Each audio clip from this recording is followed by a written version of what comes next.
আজ একটা দিন যেটা কারো জীবন বদলে দেয়, আবার কারো সবকিছু ভেঙে দেয়। আর এই দিনেই ঠিক হয় তুমি গর্ব নাকি লজ্জা। কি 75%? আমি তো ভেবেছিলাম 90-এর উপরে আসবি। কিন্তু কেউ দেখে না এর পেছনে কত রাতের ঘুম হারানো। আচ্ছা, একটা নম্বর কি সত্যি ঠিক করে দিতে পারে তুমি কতটা মানুষ? এই গল্পটা শুধু রেজাল্টের না, এটা একদিনে বড় হয়ে যাওয়ার গল্প।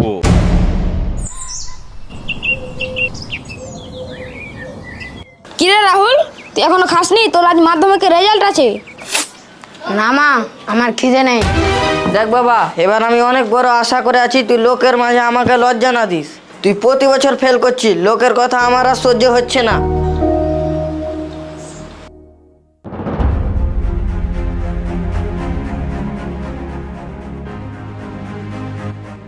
আজ কারো হাসি কারো কান্না, কি মজা। চুপ কর, আজ সিরিয়াস ব্যাপার। আমি তো রেডি আছি, যাই হোক। মনে হচ্ছে আমার রেজাল্ট খুব খারাপ হবে রে।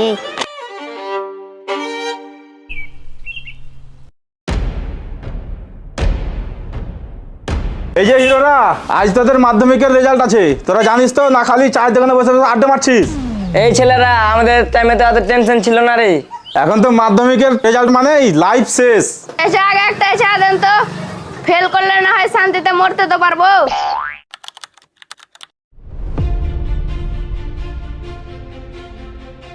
অনেকদিন পর স্কুল এলাম রে, স্কুলে খুব মিস করছি। কারণ তুই তো কিস ডেতে ব্যস্ত ছিলি। আচ্ছা ওই সব বাদ দে, তুই রেজাল্টে কত নম্বর পালি? আমি তো 75।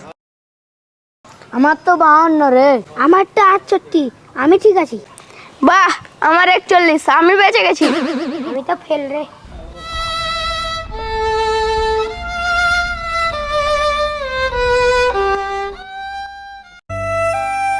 এটা কি? এটা রেজাল্ট 75%? আমি তো ভেবেছিলাম 90-এর উপরে আসবি। আমি তো চেষ্টা করেছি বাবা। এই চেষ্টা দিয়ে তোর কিচ্ছু হবে না। চ মাঠে চ, আমার সাথে গরু বকরি চালাবি, আর আমার ভাঙাড়ি চায়ের দোকানটা তুই চালাবি। আর তোর পড়াশোনার কোনো দরকার নেই। এ রাহুলের বাবা, রাহুলকে বকছো না? রাহুলের তো রেজাল্ট খারাপ হয়নি, ছেড়ে দাও না, বকছো কেন? তুমি চুপ করো।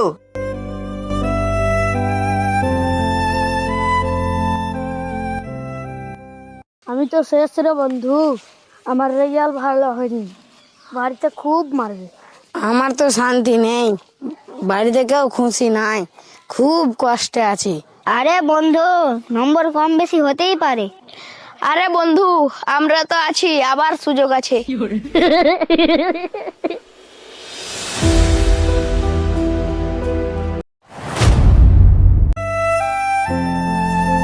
বাবা রাহুল, আমি জানি তুই অনেক কষ্টতে আছিস। আচ্ছা মা, তুমি বলো তো, আমি খুব খারাপ ছেলে মা? না রে বাবা, তুই আমার কাছে ভালো ছেলে, হীরার টুকরো ছেলে, সেরা ছেলে। তুই আমার কাছে কেন খারাপ হতে যাবি? জানিস বাবা, আসলে বাবারা মাঝে মাঝে অনেক কঠিনও হয়, ভালোবাসে বেশি।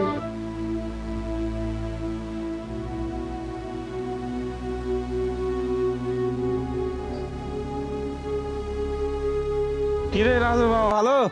ভালো খারাপ এখন দুটোই আছি। শুনলাম তোর ছেলেকে নাকি খুব বকাবকি করছিস। বকবো না? আরো বছরে ফেল করলে এবছর ফেল করবো। ছেলেকে সবসময় একটু বুঝিয়ে বলতে হয়, কারণ যে খুব বকাবকি করলে তার খুব তাড়াতাড়ি ভেঙে যায়। যাই হোক, ভালো মন্দ তোর ব্যাপার, আমি কি আর সেখানে বলবো। তো যাই হোক, ভালো থাকিস, চললাম আমি।